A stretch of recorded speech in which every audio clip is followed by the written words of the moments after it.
সম্মানিত বিনিয়োগকারী ভাই বোনেরা, বিডি স্টক চ্যানেলের পক্ষ থেকে আপনাকে স্বাগতম।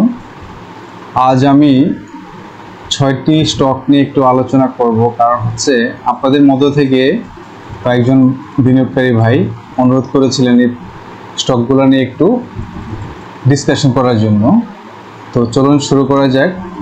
তো একজন রিকোয়েস্ট ছিল সিএনএ ট্যাক্স নিয়ে ডিসকাশন করার জন্য। সিএনএ ট্যাক্স বর্তমান যেভাবে রান করছে তাতে খুবই ভালো আছে। তো তার আরএসআই, মানি ফ্লো, এমএসিডি সবগুলো পজিটিভ রান করতেছে।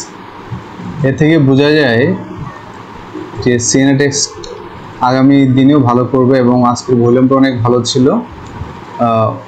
এই ভলিউমে যদি সামনে আগামীকালকে আবার জার্নি শুরু করে তার লেনদেন, তাহলে প্রথম তার যে রেজিস্ট্যান্সটা ফেস করতে হবে তাকে 7 টাকা 90 পয়সা, আর পরবর্তীতে তার যে রেজিস্ট্যান্স দাঁড়াবে সেটা হচ্ছে 8 টাকা 20 পয়সায়। তো এই ক্ষুদ্র রেজিস্ট্যান্স তার জন্য ভাঙা কোনো সমস্যাই না। তো সে আশা করি সে আপ ট্রেন্ডটা বজায় রাখবে, আর ভলিউমটা তো ইনক্রিজ হবেই।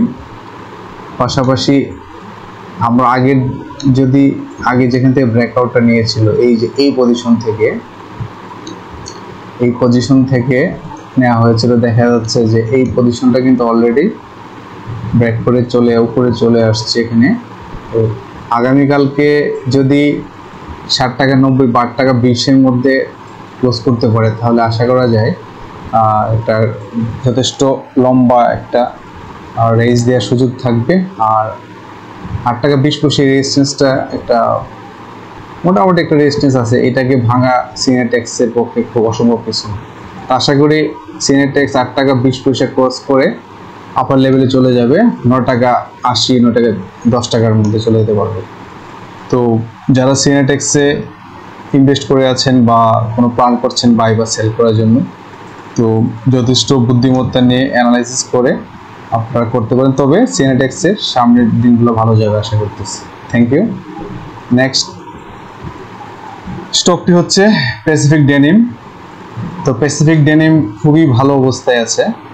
তো তার আরএসআই, মানি ফ্লো, এমএসসিডি সবগুলোই পজিটিভ ফর্মে আছে, যার ফলে সিএনএ ট্যাক্স কিন্তু আজকের যে ভলিউমটা দিয়েছে এটাও কিন্তু খুবই সুন্দর একটা ভলিউম আসছে। এখানে অনেক সুন্দর একটা ভলিউম আসছে, আগের দিনের তুলনায় অনেক ভালো ভলিউমে রান করছে এবং ক্লোজ পয়েন্ট হচ্ছে 12 টাকা 10 পয়সা। তো আগামীকালকে তার রেজিস্ট্যান্স ফেস করতে 12 টাকা 70 পয়সায়। নেক্সট এটাকে ক্রস করে যদি উপরে যেতে পারে 13 টাকা 10, 13, আর সর্বশেষ যেটা দেখলাম তার যে রেজিস্ট্যান্সটা সেটা হচ্ছে 13 টাকা 70 পয়সা। তো অলরেডি একটা ভালো অবস্থানে আছে। এখন কালকে বা পরশু দিন যদি একটা ভালো ভলিউমে এগোতে পারে, তাহলে একটা সামনে ব্রেকআউটের দারুণ একটা চান্স আছে। তো প্যাসিফিক ডেনিম নিয়ে যারা হোল্ড করে আছেন বা বাই করার প্ল্যান করতেছেন, তারা হয়তো নতুন করে প্ল্যান করার চেষ্টা করবে আশা করি। তো ধন্যবাদ। নেক্সট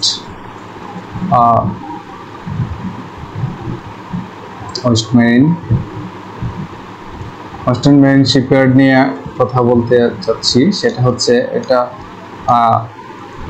তার বর্তমানে তার আরএসআই, তারপরে তার এমএসসিডি এবং মানি ফ্লো দুটোই ভালো আছে। তবে একটা লক্ষণীয় ব্যাপার হচ্ছে, যদি গতকালকে এবং আজ পরশুদিন যে অবস্থায় ছিল স্পিনিং টপ, যদি এখান থেকে ব্রেক আউট হয়ে একটু রিট্রেস হয়ে যদি নিচে দিয়ে কারেকশন চলে আসে, তাহলে কিন্তু হয়তো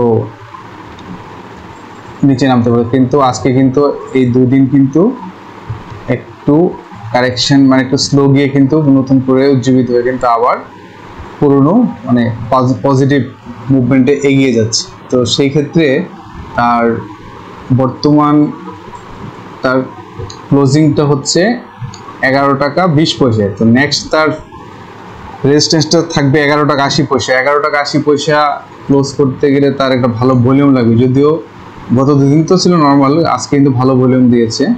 আর আগামীকালকে সেম এই ধরনের আরেকটা পজিটিভ ভলিউম নিয়ে এগুলো 11 টাকা 80 পয়সা যদি ক্রস করতে পারে, তাহলে কিন্তু একটা আপ ট্রেন্ডের একটা দারুণ সম্ভাবনা চলে যাচ্ছে। কারণ ইতিপূর্বে নভেম্বর 2023 সনে যে জার্নিটা আসছিল এটা কিন্তু এই লেভেল থেকে আসছিল, এই লেভেল থেকে, অর্থাৎ এখানে হতে পারে 11 টাকা 30, 11 টাকা 12 টাকা 20, এই জোনটা থেকে কিন্তু জার্নিটা মানে আপ ট্রেন্ড হওয়ার একটা চান্স চলে আসছে। সেই ভ্যালুটা ছিল 11 টাকা 30, 12 টাকা। তো 11 টাকা 20-এ যেহেতু আসছে, তো কালকের যদি এই রেজিস্ট্যান্সটাকে ওভারকাম করতে পারে তাহলে কিন্তু একটা সম্ভাবনা আছে যথেষ্ট আপ ট্রেন্ডে ধরে রাখার। আর পরবর্তীতে এটা ক্রস করার পর 12 টাকা 60 পয়সা, এটাও যথেষ্ট একটা ভালো রেজিস্ট্যান্স, কারণ এখানে অনেকবারই দেখা যাচ্ছে এখান থেকে পড়ে গেছে, এখানে গিয়ে উঠতে গিয়ে পড়ে গেছে, এই জায়গায় গিয়ে পড়ে গেছে, এখানে গিয়ে পড়ে গিয়ে আবার আপ ট্রেন্ড নিয়ে আসছে, আবার তারপরে নিয়ে আপ ট্রেন্ডে চলে গেছে। এই জন্য 12 টাকা 60 পয়সা এই যে ফিগারটা, এটা একটা ভালো রেজিস্ট্যান্স, এটাকে ওভারকাম করতে পারলে নিশ্চিত একটা রেসের একটা চান্স থেকে যাবে, এবং ডাটা তো তাই বলছে। এখান থেকে শুরু হবে এটা,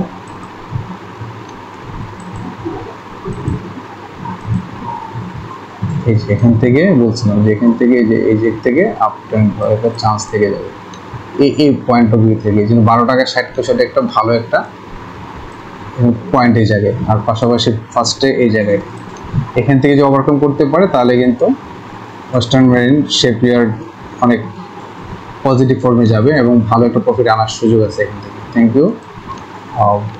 আরেকটা নেক্সট আমাদের স্টকটা হচ্ছে ইন্ট্রাকো নিয়ে এক ভাইয়া বলছিলেন যে এটা আলোচনা করার জন্য। ইন্ট্রাকো খুবই ভালো অবস্থায় আছে এবং এই বছরের মধ্যে সর্বোচ্চ মানি ফ্লো এবং RSI নিয়ে এগোচ্ছে, তো ভালো শেপে আছে, ভলিউমটাও ভালো আছে মোটামুটি। তবে এখানে কিন্তু সেলস প্রেশার আছে এখানে, তো মনে হচ্ছে যে আগামীকালকে সেলস প্রেশারের জন্য হয়তো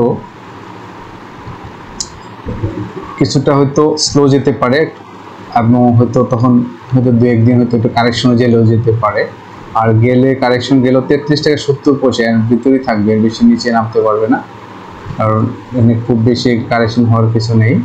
ম্যাক্সিমাম এলে 33 টাকা 70 পয়সার মধ্যে কারেকশন হয়ে এটা নামতে পারে। আর যদি পজিটিভ ভলিউম নেই তাহলে তো এটা বেটার ফর্ম, কারণ এখানে সম্ভাবনা দেখা যাচ্ছে যে পরপর 2টা পিক চলে আসছে, তো এখানে সেই জন্য মার্কেটটা হয়তো একটু এখানে একটা হয়তো কালকে সেম হয়তো ভ্যালু দিতে পারে, কালকে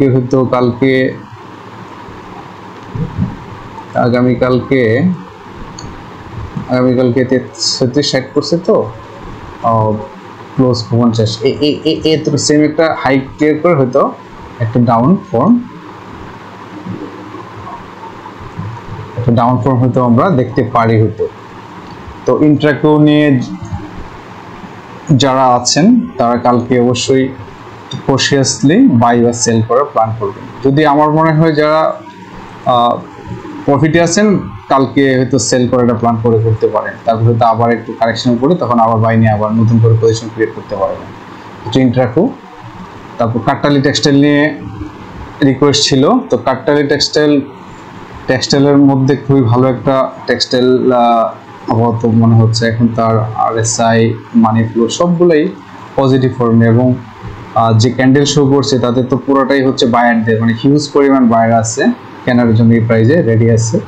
তো দেখা যাচ্ছে কাট্টালি টেক্সটাইল যখন একটা আপ ট্রেন্ডে গিয়েছিল ফেব্রুয়ারি মাসের 20 তারিখে এই বছরে, তখন কিন্তু এই পয়েন্ট থেকে গেছে, যেখানে কাট্টালি পয়েন্ট অলরেডি এই যে 15 টাকা 80 পয়সা ক্রস করে অলরেডি 16 টাকা 60 পয়সা চলে আসছে, তো এখানে একটা ভালো শেপে চলে আসছে। তো নেক্সট তার যে টার্গেটটা থাকবে সেটা হচ্ছে 17 টাকা 50 পয়সা। এই 17 টাকা 50 পয়সা ব্রেক করার পরে কিন্তু তার সর্বশেষ 18 টাকা 50 পয়সা। 18 টাকা 50 পয়সা ক্রস করতে পারলে কিন্তু সামনে তার একবারে থাকে 20 টাকা 50 আর হচ্ছে 21 টাকা 90 সর্বোচ্চ। এগুলা কিন্তু বর্তমান যে তার যে মানি ফ্লো বা তার যে বায়ার আছে তাতে কিন্তু এই রেজিস্ট্যান্সগুলো ওভারকাম করা কোনো সমস্যা, তবে এটা একদিনে তো হবে না, একটু স্লোলি একটু দেখা যাচ্ছে এটা এখান থেকে উঠবে, এখানে যাবে, হয়তো একটু রিট্রেস করে আবার একটু উপরে উঠবে, তারপরে একটু রিট্রেস করে আবার হয়তো উপরে উঠে এইভাবে ব্রেকআউটটা দিবে। এটি হচ্ছে একটা স্টকের স্বাভাবিক নিয়ম। তো তো কাটালির টেক্সটাইলের ফিউচার ভালো। তো আবারও বলছি যে তার যেখান থেকে আপ ট্রেন্ডে বা পজিটিভ মুভমেন্টে বুলিশ ফর্মে যাওয়ার কথা, সেখান থেকে কিন্তু সে মুভ করে চলে আসছে। এখন তার সেকেন্ড ফেজ চলতেছে আপ ট্রেন্ডের। আর যদি এই লেভেলটা, কালকের লেভেলটা 1730 ক্রস করতে পারে, তাহলে কিন্তু এই ফেজে চলে যেতে পারবে। এই ফেজ থেকে কিন্তু একদম টপ কিন্তু টপ চার্টে চলে যেতে পারবে এবং সেখানে 21 টাকা 90 পয়সা এখানে সে টাচ করার সুযোগ আছে। তো এই হচ্ছে কাটালের টেক্সটাইল নিয়ে কথা বলা। আর লাস্ট একটা আছে স্টক, সেটা হচ্ছে সিপার্ল নিয়ে একজন রিকোয়েস্ট করেছিলেন যে সিপার্ল নিয়ে। সিপার্লের অবস্থা মোটেও মানে এখন ভালো মনে হচ্ছে না, কারণ এখানে মানি ফ্লো কমে গেছে আরএস, এবং যে পরিমাণ সেলসের প্রেশার, তাতে মনে হচ্ছে এটা আরও ডাউন ফর্মে যাওয়ার সম্ভাবনা বেশি।